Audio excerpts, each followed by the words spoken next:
अरे थांब रे बापू, मी गावापर्यंत येतो.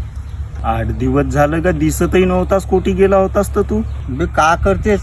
नागपूरला गेलो होतो मी. कायलं का? अबे माझ्यासाठी पोरगी पाहायला गेलो होतो मी. बघ आता 8 दिवस लागतात का पोरगी पावाला? नाही बे, 300 रुपये धरून गेलो होतो, ते दाटलंच सरलं. मग का केलं असतं का तू? मग जवळच होती रेल्वे, तर तिथे जाऊन बसलो. अबे बसावलं उशीर तर टीटी येऊन पडला माझ्यावर. मग का झाला का? मग झाली माझी भारी केस. का सांगू तुला? कशी का? टीटिया म्हणते तिकीट दाखव. तर मी म्हणलो चटणी भाकर खातो, जाऊ द्या ना साहेब. टीटिया माझ्या मागेच लागला. लढ मंतर केलू, दाल रोटी खातो ना, जाऊ द्या ना साहेब मला. बे टीटिया रागात म्हणलं, अबे मी का शेण खातो का? तर मी म्हणलो मोठे माणसा साहेब तर खास चाल बापा. एवढ्या गोष्टीसाठी उभ्याना 8 दिवस थंडीमध्ये बांधून ठेवलं बे.